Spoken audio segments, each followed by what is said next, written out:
आपका क्या नाम है दोस्त? सानवी। सानवी कौन से स्कूल से है? सत्य सही से, बढ़िया।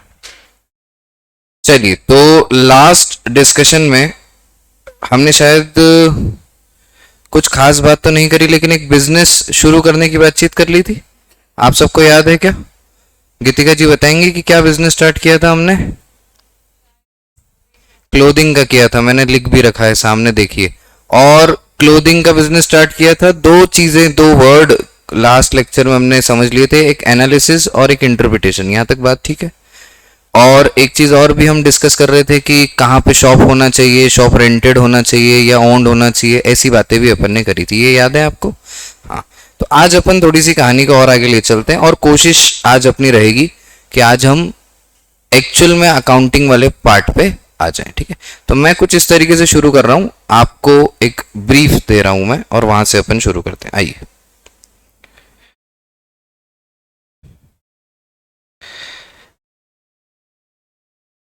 अब एक व्यक्ति ने बिजनेस स्टार्ट किया है, ये बिजनेस ऑर्गेनाइजेशन उसके सामने हो गई है, और लास्ट डिस्कशन में मुझे ऐसा याद है कि आपने एक वर्ड बोल दिया था जाने अनजाने में। वो क्या था कि हमें कुछ पैसा लगेगा बिजनेस स्टार्ट करने के लिए।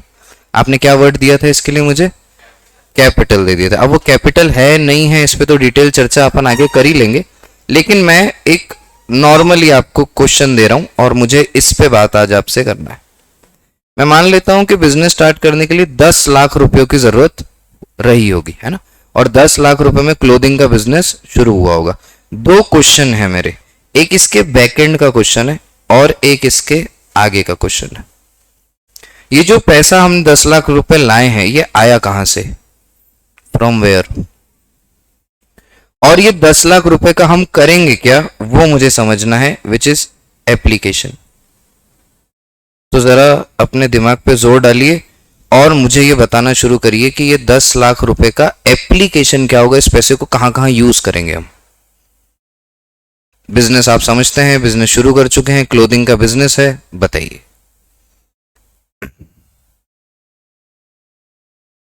थोड़ा सा रिकॉल कर लेते हैं, अपन ने शॉप कहां फाइनल करी थी? विजयनगर में। क्लोथिंग का अपना काम था। दो सवाल हैं इसमें, या तो अपन कपड़ा खुद बना के बेचें या बना बनाया कपड़ा खरीदें और बेच दें, दोनों में से एक ही चीज है। अभी अपन मान लेते हैं कि बना बनाया कपड़ा ही हम मार्केट में बेचेंगे। तो अब मैं ये समझना चाहता हूं, 10 लाख रुपए मैंने आपको दे दिए, पैसे आपके पास हैं, दुकान विजयनगर में आपने ले ली, दुकान भी आप रेंटेड बोल रहे हैं ना।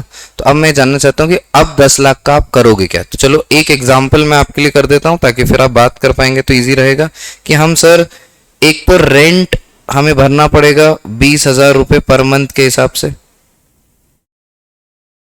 और क्या क्या करना पड़ेगा 10 लाख रुपए का, बताइए। गुड्स, कौन से गुड्स? जो हम बेचना चाहते हैं। अच्छा, अभी आप फिर वर्ड बोल दिए गुड्स, मुझे नहीं पता उन्हें गुड्स बोलते हैं या नहीं बोलते हैं। अगर मैं कपड़ा बनाता तो मैं शायद एक वर्ड यूज करता, रॉ मटेरियल, है ना, कि मैं इसको बनाऊंगा और आगे बेचूंगा। अभी ना मैं गुड्स वर्ड यूज कर रहा हूं, ना मैं रॉ मटेरियल वर्ड यूज कर रहा हूं। अभी मैं सिर्फ एक वर्ड यूज कर रहा हूं, वो है मटेरियल, कि मैं कोई तो मटेरियल लूंगा और इसको बेच दूंगा। अब मटेरियल के लिए मेरे पास एक एग्जांपल है कि मान लेते हैं हम जीन्स ले रहे हैं, ठीक? हम जीन्स को फ्यूचर में आगे बेचना चाहते हैं। अब आपसे मेरा सवाल, कितने का? 10 लाख रुपए हैं आपके पास, कितने की जीन्स खरीद लूं?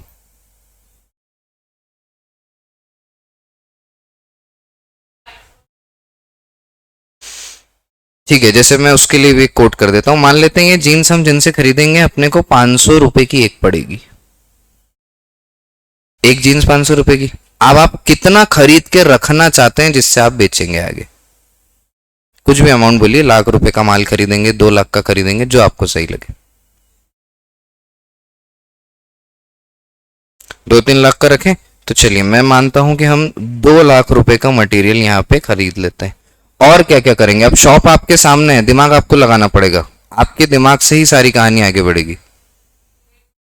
लेबर रखना पड़ेगी, तो हम कह सकते हैं कि हमें किसी प्रकार का स्टाफ रखना पड़ेगा। अब मैं समझना चाहता हूं कि स्टाफ को सैलरी कैसे देंगे? सैलरी देते हैं शायद स्टाफ को, हाँ, कितनी दे देंगे अंदाजन? 30,000 पर मंथ। तो जरा 12 से मल्टीप्लाई करो, 3,60,000। मैं मान लेता हूं 3,60,000 आप इनको दे दोगे, और 10 लाख रुपए का एप्लीकेशन करना है, 10 लाख रुपए है आपके पास, दुकान का 20,000 रुपये किराया पर मंथ है, ये इंटू 12 होके 240 हो जाएगा, ये 2,40,000। 2 लाख का आपने माल खरीद लिया, 4.5 लाख रुपए लग गए, 3 लाख रुपए की आप सैलरी बांट दोगे, ये भी ठीक है। तो फिर दुकान तो खाली है और कुछ नहीं लगेगा दुकान में, फर्नीचर लग जाएगा। चलिए एक चीज और मैं लिख देता हूं, फर्नीचर है, कितने का बनवा लें फर्नीचर? 1 लाख का। चलो 1 लाख का फर्नीचर। फिर लोग आपकी दुकान तक कैसे आएंगे? एडवर्टाइजमेंट भी करना पड़ेगा। चलिए मैं एडवर्टाइजमेंट भी लिख देता हूं, कितने का खर्चा करेंगे एडवर्टाइजमेंट पे? कितना लग जाएगा? 15 क्या लाख की 15,000 पर मंथ या साल भर का? 15,000 में हो जाएगा। सानवी जी दीजिए कुछ इनसाइट्स अपने, ऑनलाइन वाले भी मुझे कुछ बताएं।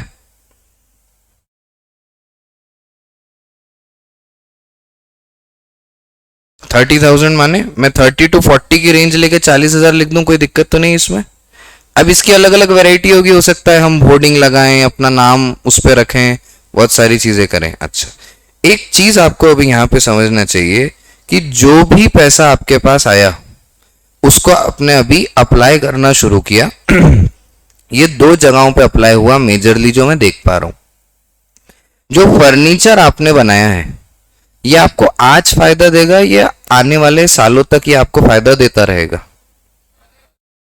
मतलब मैं कह सकता हूं कि फर्नीचर फ्यूचर बेनिफिट आपको देगा, लेकिन ये जो सैलरी का पेमेंट आप कर रही है थ्रू दी ईयर है, इसके बाद एग्जॉस्ट हो जाएगा, अगले साल फिर सैलरी देना पड़ेगी। एडवर्टाइजमेंट में भी ऐसा ही रहेगा।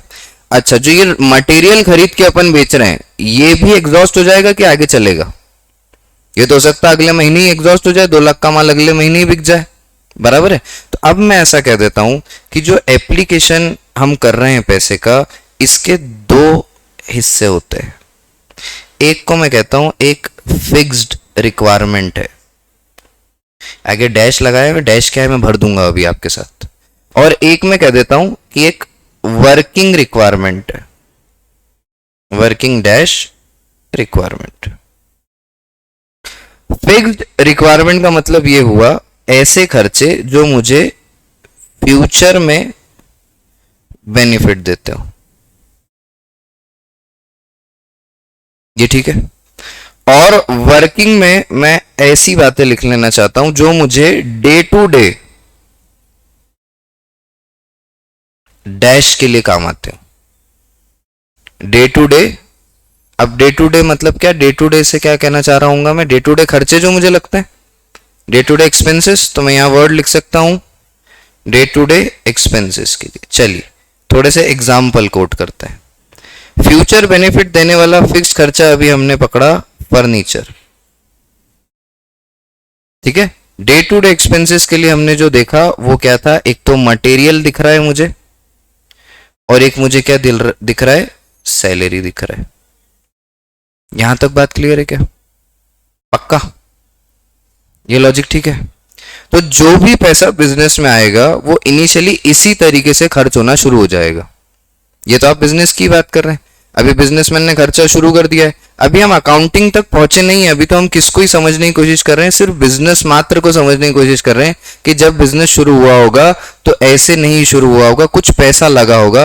वो पैसा क्या होता है मुझे नहीं पता, कहां से आया मुझे नहीं पता, पर मैंने कैलकुलेट करके कोशिश करने की कोशिश कर रहा हूं मैं कि ये पैसा कहाँ खर्च हो जाएगा। तो मैंने 2-3 बातें समझी कि ये पैसा ऐसी जगह खर्च हो जाएगा जो रेगुलर बेसिस के खर्चे हैं, ये पैसा ऐसी जगह खर्च हो जाएगा जो मुझे फ्यूचर में फायदा देगा।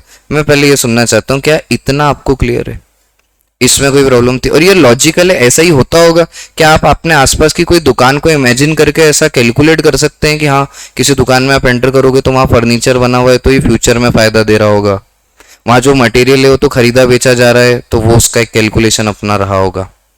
ये ठीक है? पक्का? अब मुझे ये सवाल का जवाब दीजिए कि ये जो पैसा आया वेयर, ये कहां से आ सकता है? चलिए, एक तो आपने मुझे कह दिया कि मैंने लोन लिया होगा, और खुद की सेविंग्स भी हो सकती है, मैंने ही अपना पैसा बचा के रखा है जो मैं कभी सोच रहा हूँ कि फ्यूचर में बिजनेस स्टार्ट करूंगा तो वहां काम आ जाएगा। तो या तो जो पैसा ये 10 लाख रुपए मैंने बिजनेस में इन्वेस्ट किया है, या तो ये मेरी सेविंग्स के थ्रू आया है, या फिर ये पैसा मैंने बैंक से लोन लिया है।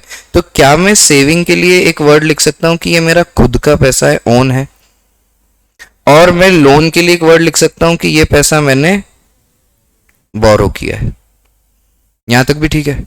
तो अगर आप बहुत ध्यान से देखो तो आपको एक चीज समझ में आना चाहिए कि मेल भाई, आप खुद का पैसा लाओ या बाजार से लेके आओ या कॉम्बिनेशन कर लो, 5 लाख खुद का ले आओ, 5 लाख लोन ले आओ, ये सारा पैसा क्या हो जाएगा, एप्लीकेशन में चला जाएगा, इससे खर्चा चालू हो जाएगा, खर्चा होने लगेगा। ये सब करने के बाद क्या शुरू होगा, बिजनेस। बिजनेस में हम करेंगे क्या, अपनी जो जीन्स है उसको बेचेंगे। अब जो जीन्स है वो कितने की है अभी अपने सामने, तो क्या मैं बोल सकता हूं ये 500 रुपए कॉस्ट प्राइस है ना। इसमें अपन कुछ तो क्या जोड़ लेंगे, अपना प्रॉफिट, और फिर इसको किस में बेच देंगे।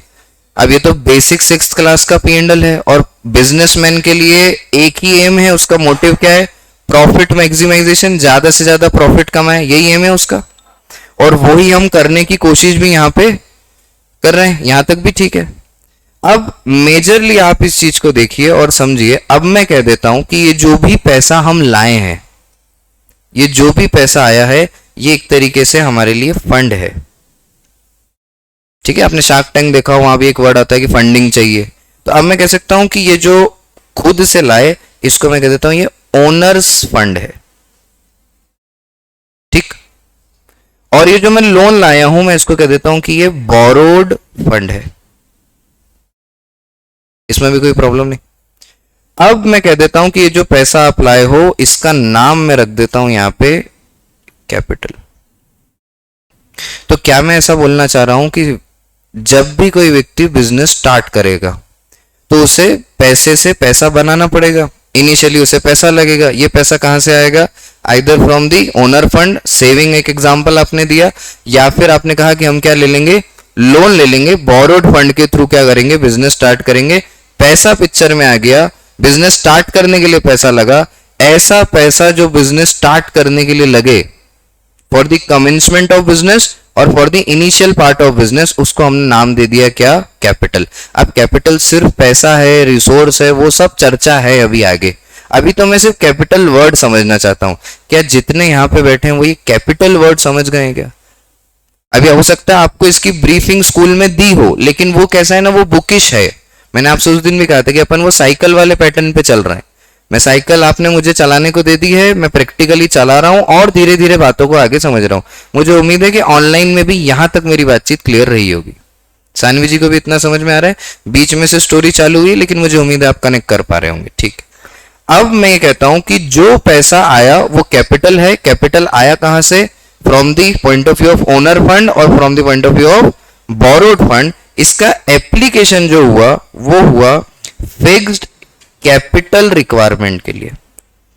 मतलब ये कैपिटल कुछ फिक्स जगहों पे खर्च हो गया। जैसे फर्नीचर में अगर अपन कोई ऐसी फैक्ट्री डालते जहां मशीन होती तो मशीन में भी खर्च हो जाता। ठीक है, और कुछ पैसा हमारे डे टू डे खर्चों के लिए हुआ, तो इसका हमने नाम दे दिया वर्किंग कैपिटल रिक्वायरमेंट।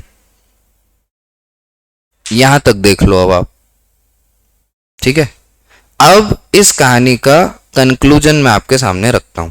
मान लेते हैं ये जो बिजनेस शुरू किया था, ये जो दीदी हैं, ये गीतिका जी हैं, इन्होंने इस बिजनेस को स्टार्ट करा।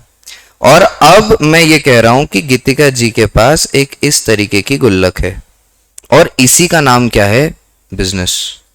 अब गीतिका जी इसमें पैसा डाल रही हैं और इसमें से पैसा निकाल रही हैं।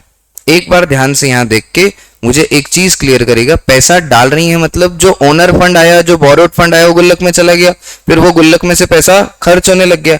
बिजनेसमैन पूरा टाइम यही करता रहता है, पैसा अरेंज करता है, पैसा खर्च करता है, जहां पैसा खर्च होता है वहां से और पैसा आ जाता है। फॉर एन एग्जाम्पल, जो 2 लाख का मटेरियल हमने खरीदा था, इसको हम आगे बेच देंगे, उससे और पैसा आ जाएगा, वो पैसे को सेविंग कर लेंगे तो ओनर फंड बन गया वापस से, नहीं तो और खर्च करके और बिजनेस को आगे बढ़ाएंगे। ये प्रोसीजरल साइकिल चलती रहेगी हमेशा।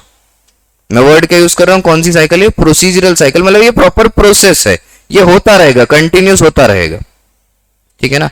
और गीतिका जी के पास इतना समय नहीं होगा कि वो ये देख पाए कि कितना पैसा उन्होंने गुल्लक में डाला और कितना पैसा उन्होंने गुल्लक में से निकाल दिया। उनका सिर्फ एक ही कंसर्न होगा कि जब उन्हें गुल्लक में से पैसा किसी को देना पड़े तो गुल्लक में पैसा होना चाहिए, और अगर पैसा कम होता जा रहा है तो वो कैसे भी अरेंज करके उस पैसे को लेके आए।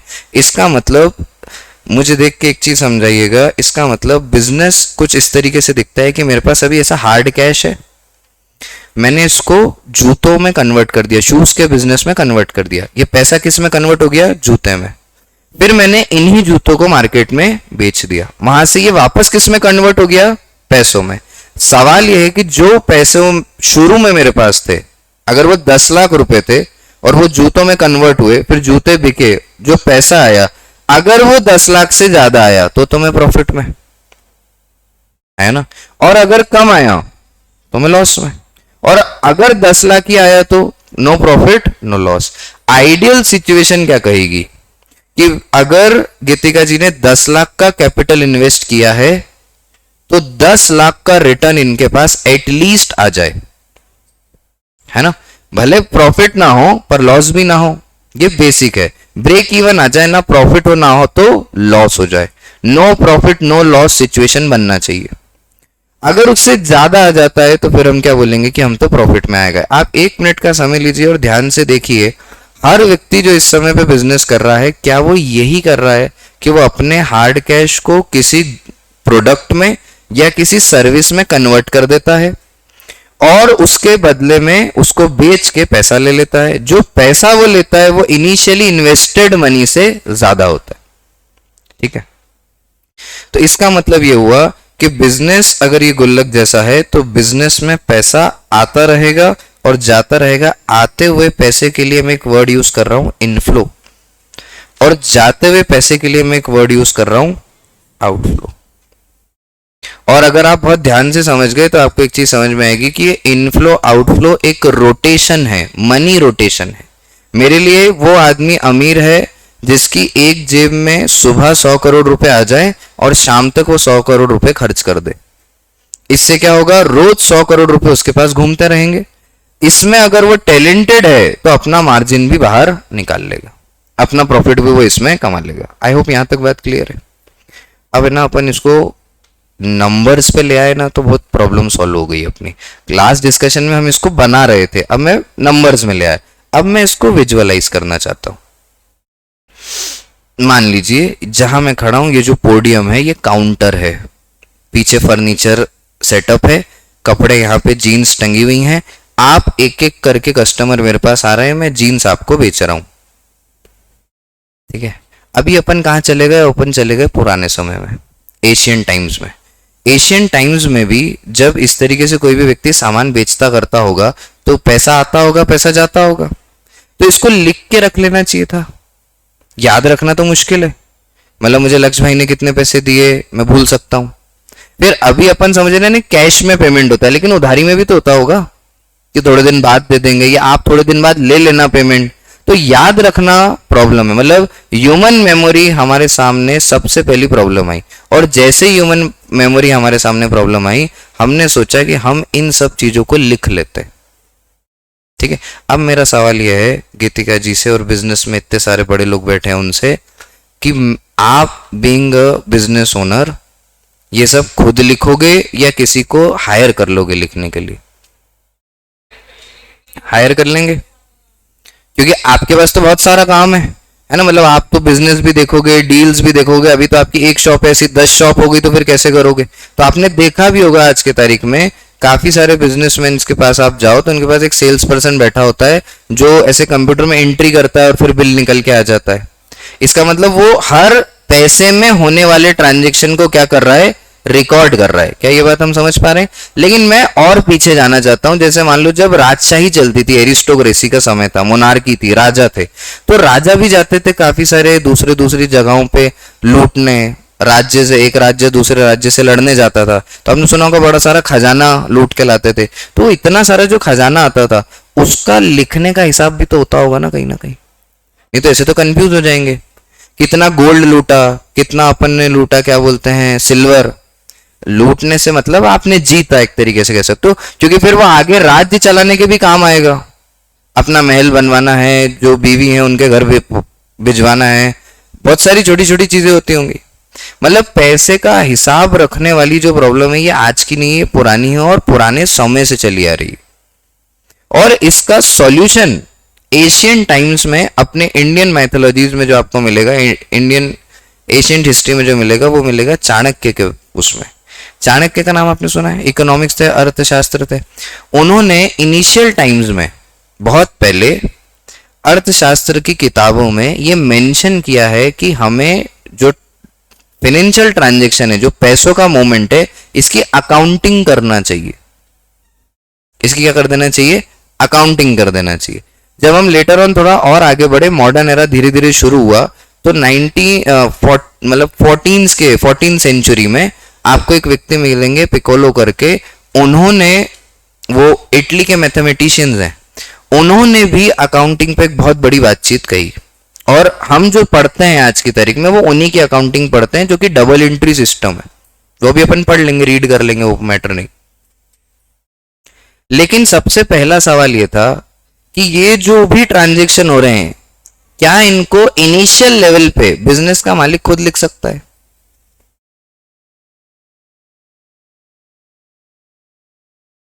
बहुत सारे काम, लेकिन अभी मालूम मैं अकेला ही हूं, जैसे मैंने ये शॉप शुरू करी, ठीक है, तो इनिशियली तो मुझे ही लिखना चाहिए। जब काम बढ़ जाए तो ये करेंगे, क्योंकि खर्चा भी तो अपने को कंट्रोल करना है ना।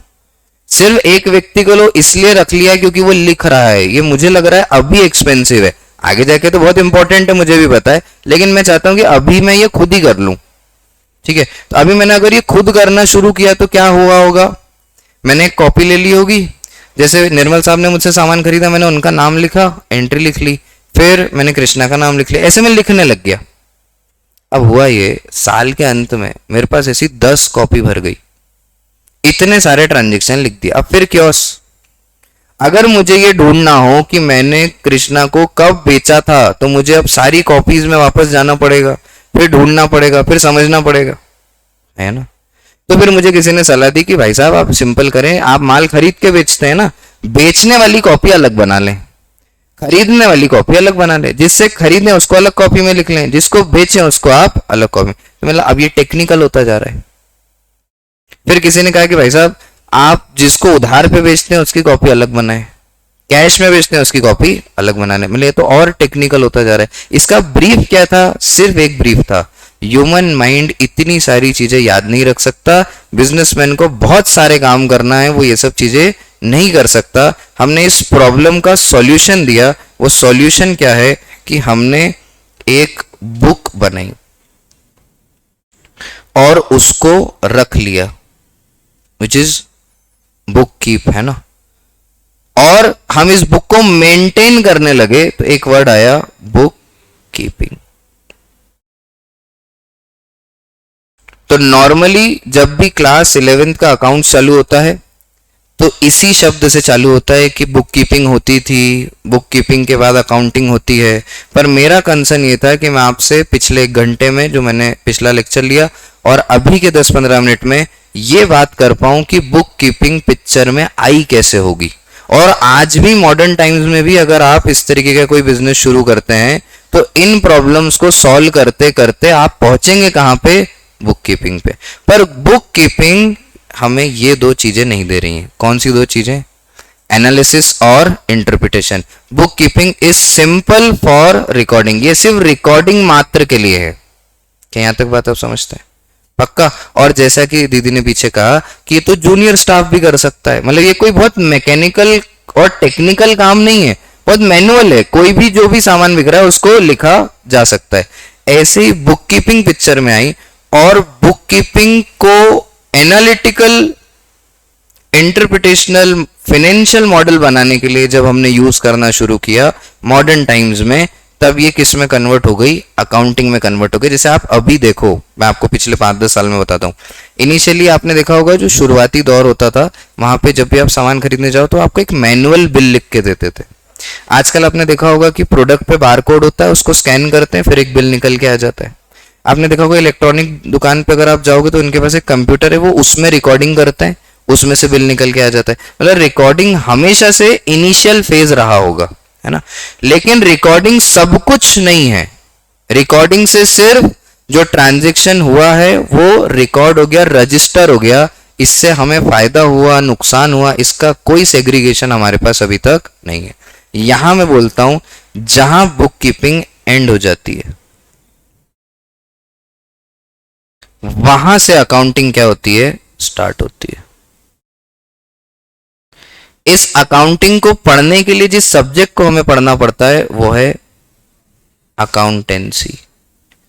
और इस अकाउंटिंग के अंदर पॉसिबल है कि हम कुछ बनाना सीखेंगे जिसका नाम होगा अकाउंट्स।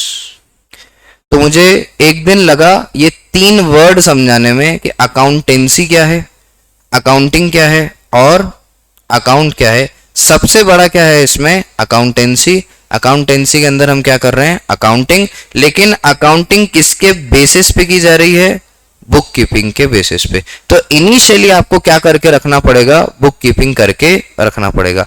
अब जैसा कि आप कह रहे थे कि हम किसी को रख लेते हैं, हमारा बिजनेस थोड़ा बड़ा हो गया, हम किसी को रख लेते हैं, तो हम बुक कीपिंग भी उससे ही करा लेंगे, अकाउंटिंग भी उसी से करा लेंगे। मतलब आपको एक ऐसा व्यक्ति चाहिए जो जूनियर स्टाफ का काम भी कर दे और टेक्निकल काम भी आपके साथ कर दे।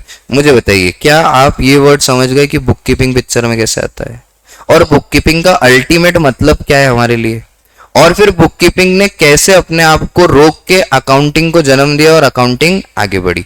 सबसे पहला मेरा रिक्वेस्ट है कि ये जो मैंने ये लिखा है ना, इसको आप पहले आराम से बना लो प्रॉपरली, क्योंकि ये जो डिस्कशन है ये आगे काफी सारी जगहों पे काम आएगा।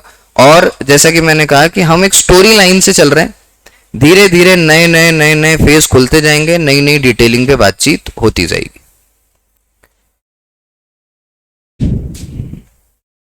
ऑनलाइन वाले जो मेरे दोस्त हैं मैं उनसे सुनना चाहता हूं कि क्या उन्हें यहां तक की बातचीत क्लियर है।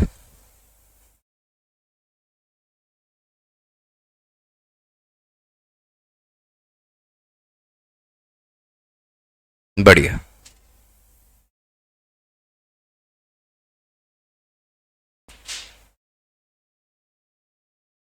जी मुझे आपकी आवाज कम आ रही है, क्या आप मेरे को लिख के भेज सकते हैं जो आप पूछना चाह रहे हैं।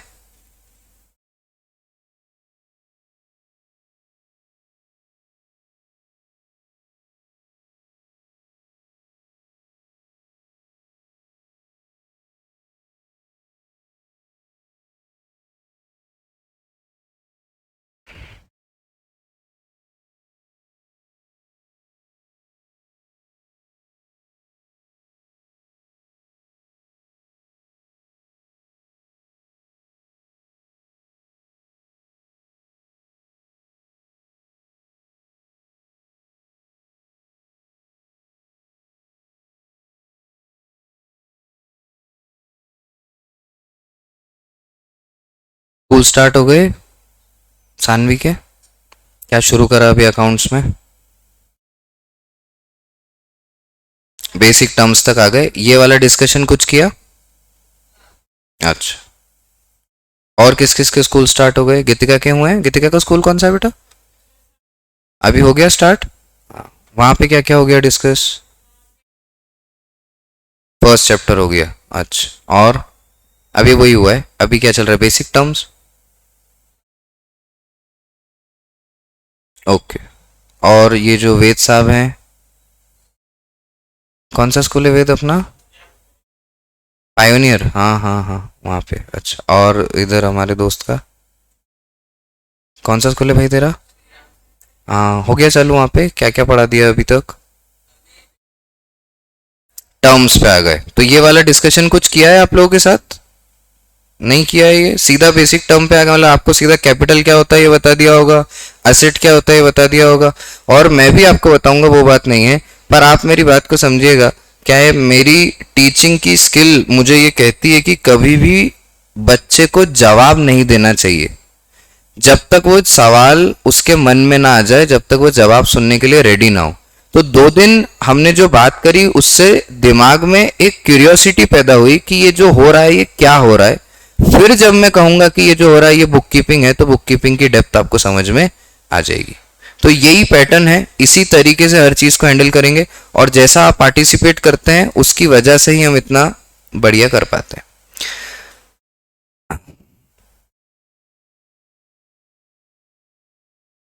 जब तक आप लिख रहे हैं तब तक मैं एक पूरा रिकैप दे देता हूं लास्ट डिस्कशन से अभी तक के डिस्कशन का। हमने क्या क्या डिस्कस किया। सबसे पहले मेरा कंसर्न ये था कि let's start with the accounts, लेकिन मैं पहले ये समझना चाहता हूं कि जो अकाउंट्स चल रहा है वो कैसे पिक्चर में आया। तो पहले दिन तो मैंने आपको थोड़ा सब्जेक्ट फ्रेंडली किया, अकाउंट, इको, बीएस के बारे में कुछ बातें बताई ज्योग्राफी से रिलेटेड। फिर मैंने आगे चल के आपको कहा कि चलिए एक बिजनेस खोलते हैं। आपने क्लोथिंग का बिजनेस खोला। दो तीन मेरे उसमें सवाल थे कि शॉप कैसे लेंगे, रेंटेड ले, ओन लें।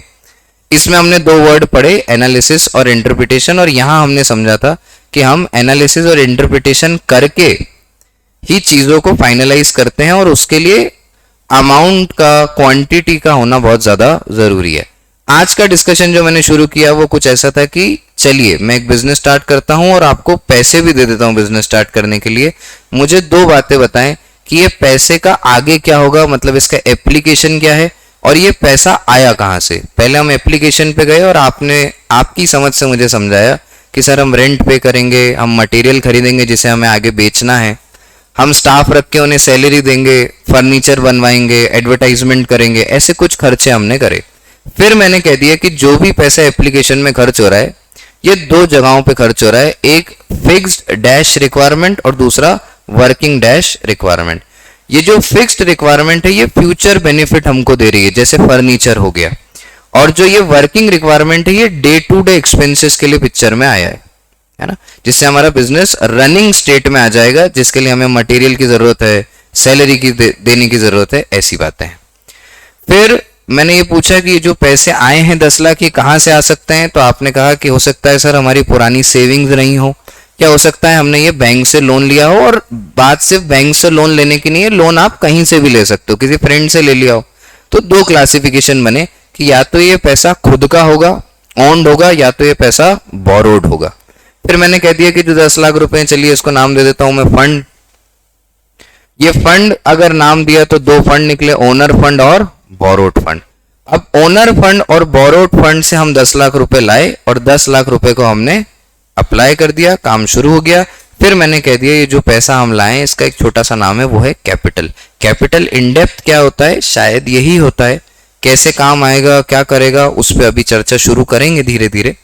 और इन्हीं सब बातों में मैंने बिजनेस के एक बेस को समझ लिया है कि बिजनेसमैन के पास एक तरीके से बिजनेस नाम की गुल्लक है, जिसमें पैसा आ रहा है और पैसा जा रहा है। उसका मेजर काम यह है कि रेगुलर बेसिस पे पैसा आता रहे और रेगुलर बेसिस पे पैसा जाता रहे। इन सब चीजों को करते करते ह्यूमन माइंड, ह्यूमन एरर आने लगा, और हम इतना सारा ट्रांजेक्शनल, इतने सारे फाइनेंशियल इवेंट, जो पैसे का मूवमेंट है, इसको याद नहीं रख पाए। तो हमने क्या शुरू किया, रिकॉर्डिंग शुरू किया, एक बुक रखी और उसमें ये सब लिखने लगे। तो नाम आया बुक कीपिंग। और फिर मैंने कहा कि जहां बुक कीपिंग क्या हो जाएगी, एंड जहां बुक कीपिंग खत्म हो जाएगी, वहां से हम क्या शुरू करेंगे, अकाउंटिंग शुरू करेंगे। जिस सब्जेक्ट के अंदर अपन ये पढ़ रहे हैं उस सब्जेक्ट का नाम क्या है, अकाउंटेंसी।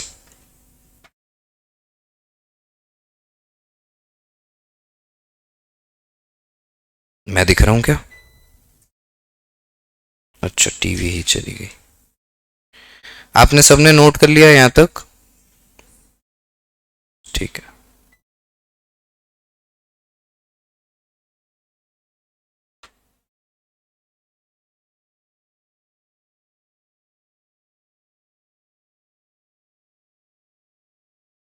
1 मिनट अपने को होल्ड पे जाना, जरा सा ये लाइट है क्या? इसके लिए आप एक हेडिंग डाल लीजिए, हिस्ट्री ऑफ अकाउंट। क्या हम सभी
ऑनलाइन में एक पैराग्राफ आपके सामने है, आप एक बार इसको रीड करिए। ऑफलाइन में भी यही डिस्कशन हम अभी करेंगे।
ये आ गया क्या डिस्प्ले पे?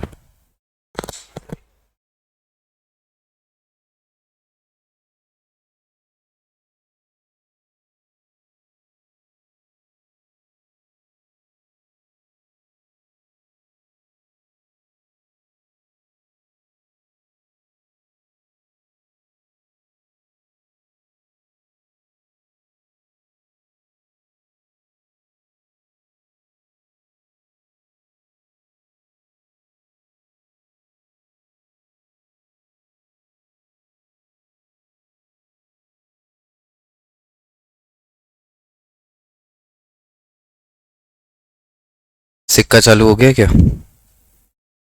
सिक्का ही है ना तेरा? हाँ हो गया स्टार्ट। होली फैमिली अच्छा स्कूल है, बच्चे अच्छे।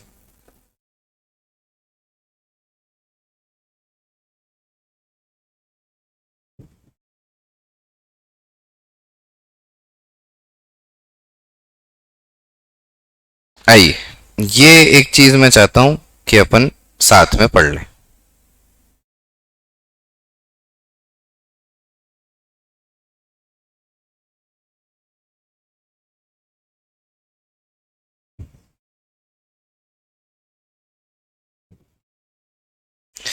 विजिबल है? पढ़ पा रहे हैं आप? चलिए, ऑनलाइन वाले भी साथ में पढ़ेंगे। आइए जरा डिस्कस करें। हिस्ट्री ऑफ अकाउंटिंग पे है। देखिए, इन इंडिया चाणक्य की बात हम कर रहे हैं। अर्थशास्त्र जिसको इकोनॉमिक्स अपन बोलते हैं, इन्होंने कई सारी किताबें लिखी और जो वर्ड इन्होंने दिया वो है existence and need of accounting. एक वर्ड ऑडिटिंग भी है, वो धीरे धीरे मैं आपको सिखाऊंगा ऑडिटिंग क्या होता है, पर अभी आप अकाउंटिंग ध्यान रखें। तो जब नीड और एग्जिस्टेंस ऑफ अकाउंटिंग आया होगा, इसका मतलब ये बात तय है कि यहाँ पे बुक कीपिंग शुरू हो चुकी होगी, है ना। ये अपने यहाँ पे एक किताब है मनु संहिता करके, ये देखिए, इसमें क्लियर लिखा गया है कि preparation of accounting and determination of profit कैसे किया जाए, ये इंडियन स्क्रिप्चर्स में दिया गया है। फिर हम जब मॉडर्न टाइम्स में थोड़ा और आगे बढ़े, जैसे इंडिया के बाहर आ गए, हम आ गए इंग्लैंड में, यूरोप में, यहाँ पे बहुत सारी चीजें थी जिसमें हाउस होल्ड जो होते हैं, जो घर के लोग हैं, जो घर गृहस्थी चलाते हैं, उन्होंने काफी लंबे समय तक घर में कहाँ कहाँ खर्चा हो रहा है इसको लिखने की आदत डाली। ठीक है, यहां से चलता हुआ आया। फिर एक व्यक्ति जिसकी वजह से हम ये पूरा सब्जेक्ट पढ़ रहे हैं, जिन्होंने double entry system book keeping develop किया, इटालियन मैथमेटिशियन स्कॉलर फिलोसोफर जिनका नाम है पिकोली, इन 1494। ये व्यक्ति हैं जिन्होंने हमें डबल एंट्री सिस्टम समझाया और डबल एंट्री सिस्टम के साथ साथ क्या समझा दिया, book keeping. What do mean by double entry, क्या है डिस्कस करना है, वही सब पढ़ना है। आने वाली पूरी अकाउंटिंग ही डबल एंट्री सिस्टम होगी। लेकिन पहले ये तो पता हो कि कहां से आया है, क्यों आया है, पिक्चराइजेशन कैसा है इसका। और आगे चल के इन्होंने कई सारी बुक्स भी लिखी जिसमें ये बात करी। हम इन्हें फादर ऑफ अकाउंटिंग के नाम से भी जानते हैं। ठीक है, मैं चाहता हूं कि ये जो पॉइंट्स हैं ये आप हिस्ट्री ऑफ अकाउंटिंग की हेडिंग के साथ साथ अपनी कॉपी में लिख लें।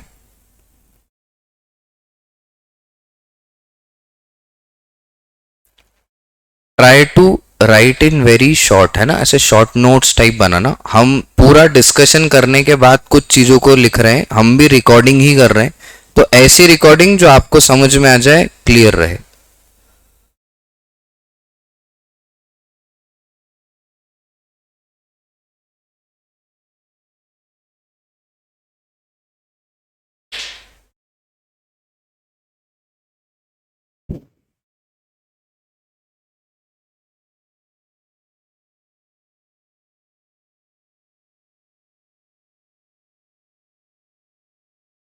ऑनलाइन जो मेरे दोस्त हैं उन्हें इतना क्लियर है?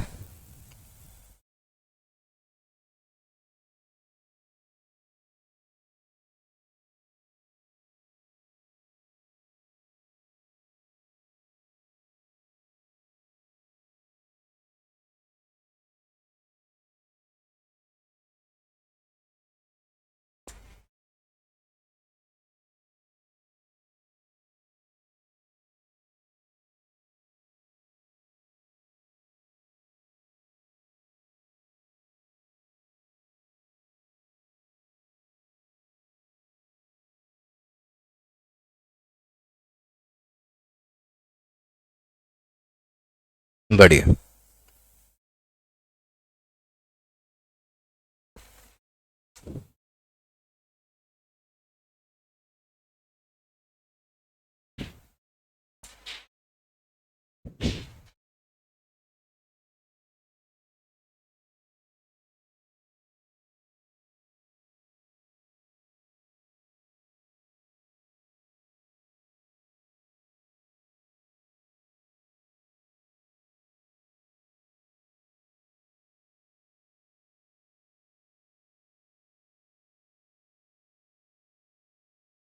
कुछ लैटिन और ग्रीक वर्ड्स भी हैं, उन्हें आप अवॉइड करेंगे तो मुझे चलेगा। मुझे बस वो फैक्ट आपको दिमाग में डाल के रखना है जो हमें पता होना चाहिए, जिस सब्जेक्ट को आने वाले सालों तक हम पढ़ेंगे, जिस सब्जेक्ट के लिए इतना लोग बोलते हैं कि लैंग्वेज ऑफ बिजनेस है, इतनी सारी बातें हैं। तो एक ब्रीफ डिस्कशन इस पे आज हमने करने की कोशिश करी, और थियोरेटिकल अंदाज में नहीं, प्रैक्टिकल अंदाज में एक बिजनेस खुद ही खोल के देखा, कोशिश करा कि उसे समझें कि किस तरीके से आगे चल रहा है, और अब हम उसको थोड़ा सा नोट कर लेते हैं।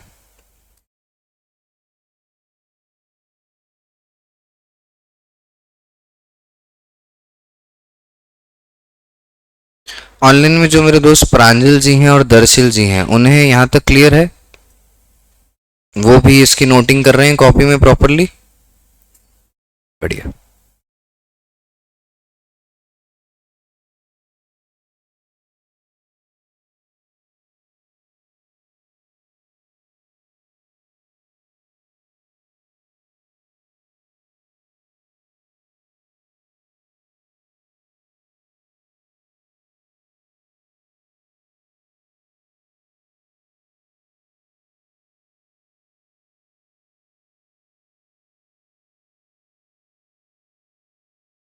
रिजल्ट की डेट आ गई क्या आप लोग की?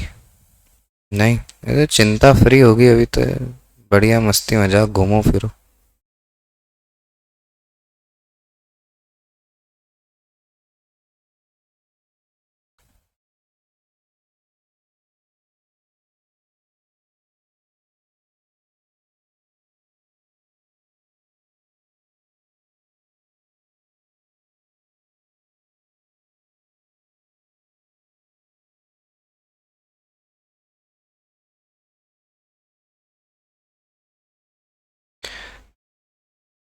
नोट किया आपने थोड़ी बहुत बातें?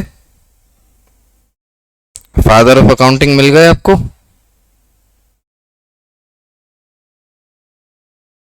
और क्या आप ये पूरा पेज भी लिख चुके हैं, ये वाला भी? ये सेग्रीगेशन आपको समझ में आ रहा है कि कैसे ओनर फंड बोरोड फंड अलग है, ये कहाँ से है, fix capital requirement working capital कहाँ से है, ये सारी बातें भी आ रही हैं? पक्का? बढ़िया। तो अब हम इंट्रोडक्शन की पहली लाइन तक आ गए हैं, और आज ऑफिशियली अकाउंट्स चालू हो गया है ना। अभी तक तो मैं आपको अकाउंट्स तक लेके आया, अब मैं अकाउंटिंग पे ही बात करूंगा। और बहुत सारे स्कूल्स में बहुत सारी अलग अलग स्कूलों में 11th क्लास में खासकर कॉमर्स में बहुत सारे लोग अपनी सहूलियत से कुछ चीज़ें पढ़ाते हैं, है ना। जो किताब लिखने वाले हैं उनका भी अपना एक अलग अंदाज है, अलग ऑर्डर है। लेकिन आप मेरी बात को समझना, मेरे दिमाग में सिर्फ एक चीज़ है, वो ये है कि जब आप बहुत छोटे थे और जब आपको ABCD सिखाई जा रही थी तब आपको कुछ पता नहीं था, तो जो भी आदमी आपको ए बोलना सिखाता था और वो जिस तरीके से ए बोलना सिखाता होगा, ए फॉर एप्पल बोलना सिखाता होगा, आप उसको सीख लेते होंगे। पर अभी क्या है कि आप 16 साल के हो गए हो। 16 साल का बच्चा जागरूक दिमाग का बच्चा है, इसने बिजनेस अपने आसपास देखा है, महसूस करा है, ये उस बिजनेस को जानता भी है, समझता भी है और बोलचाल की भाषा में बात भी करता है। मतलब आप सब शॉप पे कहीं ना कभी गए ही हैं, आप जूडियो कभी ना कभी गए होंगे, वेस्ट साइड गए होंगे, H&M गए, आप जाते रहते हैं, आपका इंटरेक्शन है बिजनेस के साथ। तो जब हमारा इंटरेक्शन है तो मैं आपको बेवकूफ़ों जैसे थ्योरीज लिखवा के आपका दिमाग खराब नहीं करूंगा। मेरा अप्रोच हमेशा यही होगा कि पहले मैं प्रैक्टिकली इस बात पे बात कर पाऊं कि हम क्या समझना चाह रहे हैं, और जब आप उसमें सहमति दे देंगे तो हम आगे बढ़ पाएंगे। तो अभी क्योंकि हम अकाउंटिंग शुरू कर रहे हैं तो मैं एक ऑर्डर मेंटेन करूंगा जिसको आप अभी नाम नहीं देंगे। कुछ जैसे हो सकता है आपके स्कूल में आप नाम दे देंगे, सर अभी हमारे स्कूल में बेसिक टर्म्स चल रहे हैं। हो सकता है कुछ बातें बेसिक टर्म्स की मैं करूं, हो सकता है कुछ बातें मैं चैप्टर 3 की कर लूं जिसका अकाउंटिंग अजम्पशंस करके एक चैप्टर है। हो सकता है कुछ बातें मैं चैप्टर 1 की करूं जिसमें अकाउंटिंग के बारे में ही बातचीत है। तो ऐसी बहुत सारी बातें मैं ऑर्डर में ना चलते हुए एक सिंक्रोनाइज्ड वे में चल रहा हूं, जिससे आपके दिमाग को layer by layer picture clear होती जाए। ठीक है, इसके बाद जैसे ही हमारा जो डिस्कशन वाला मैटर है ये सॉल्व हो जाएगा, बहुत जल्द हम जैसे ही प्रैक्टिकल पे शिफ्ट करेंगे तो हमारे को ये सारी चीजें लिंक्ड दिखेंगी। अगर हमने ये लिंक अभी तोड़ने लगे या अभी हम ऐसा करने लगे कि हमारे स्कूल में कुछ और चल रहा है और इसमें कुछ और चल रहा है, मैं मानता हूं कि अगर आपको उसमें कोई प्रॉब्लम या डाउट आएगा तो वो मैं डिस्कस कर लूंगा, वो कोई बड़ा मैटर नहीं है मेरे लिए। पर मेरा जो मेन कंसर्न है वो ये कि एक बार आप स्टोरी लाइन को पूरा हो जाने दीजिए, और जजमेंट बैठाने से अच्छा है थोड़ा सा पेशेंस रखिए। अगर आप 2 दिन प्रॉपरली सुन रहे होंगे मेरे को तो आपको समझ में आया होगा कि एक बुक कीपिंग वर्ड लाने में ही मेरे को प्लॉट बनाना पड़ा था इतना सारा, है ना। तो हर वर्ड हर टॉपिक को लाने में मुझे थोड़ी प्लॉटिंग आपको देना पड़ेगी। ये प्लॉटिंग बड़ी इंपॉर्टेंट है और इसका पार्ट बनना है अपने को, है ना। आपको मेरे साथ ऐसा डिस्कस करते करते इस चीज को आगे लेके चलना है। एक लाइन लिखते हैं, एन एंटरप्राइज और a business is an economic unit.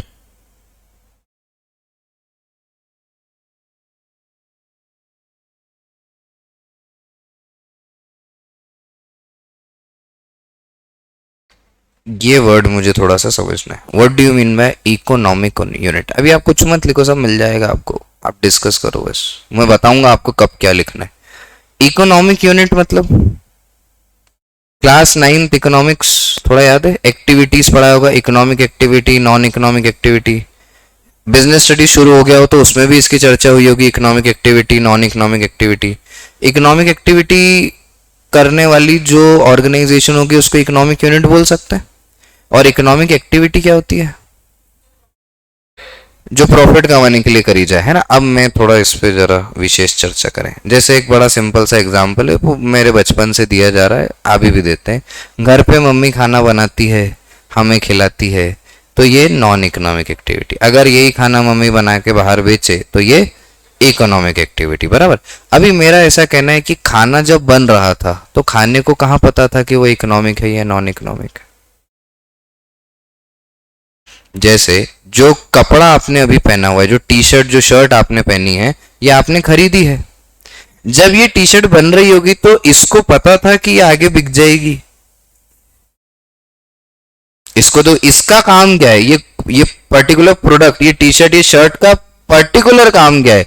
इसका काम सिर्फ एक है, वो ये जो हमने फर्स्ट लेक्चर में समझा था कि हर ह्यूमन बीइंग की नीड है और ये नीड फुलफिल करना है। और मैंने कहा भी था कि बिजनेस को देखिए और ध्यान से सोचिए, क्या बिजनेस कोई ना कोई नीड पूरी कर रहा है?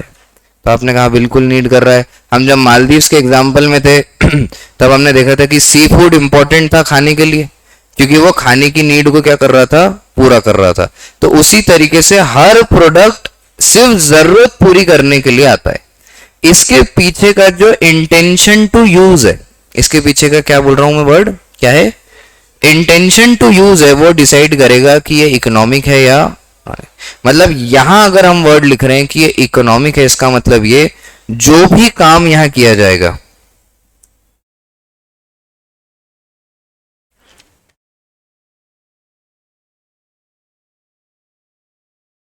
जो भी काम यहां किया जाएगा उसका मोटिव बड़ा एविडेंट और बड़ा क्लियर रहेगा, वो क्या होगा, प्रॉफिट।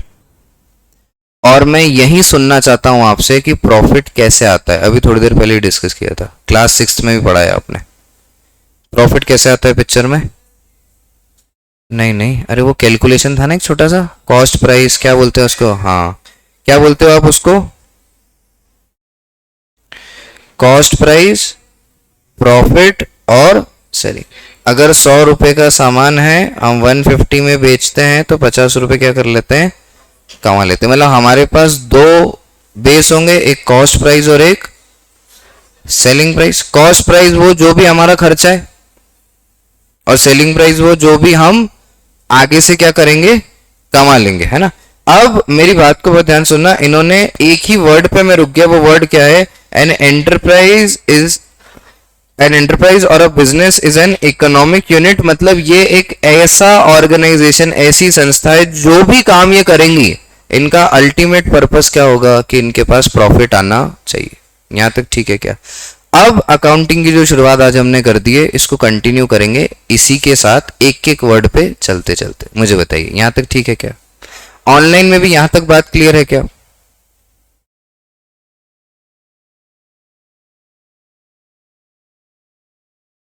ठीक, तो बाकी बातें फिर बहुत जल्द करते हैं आपसे। चलिए, thank you so much, we will meet soon.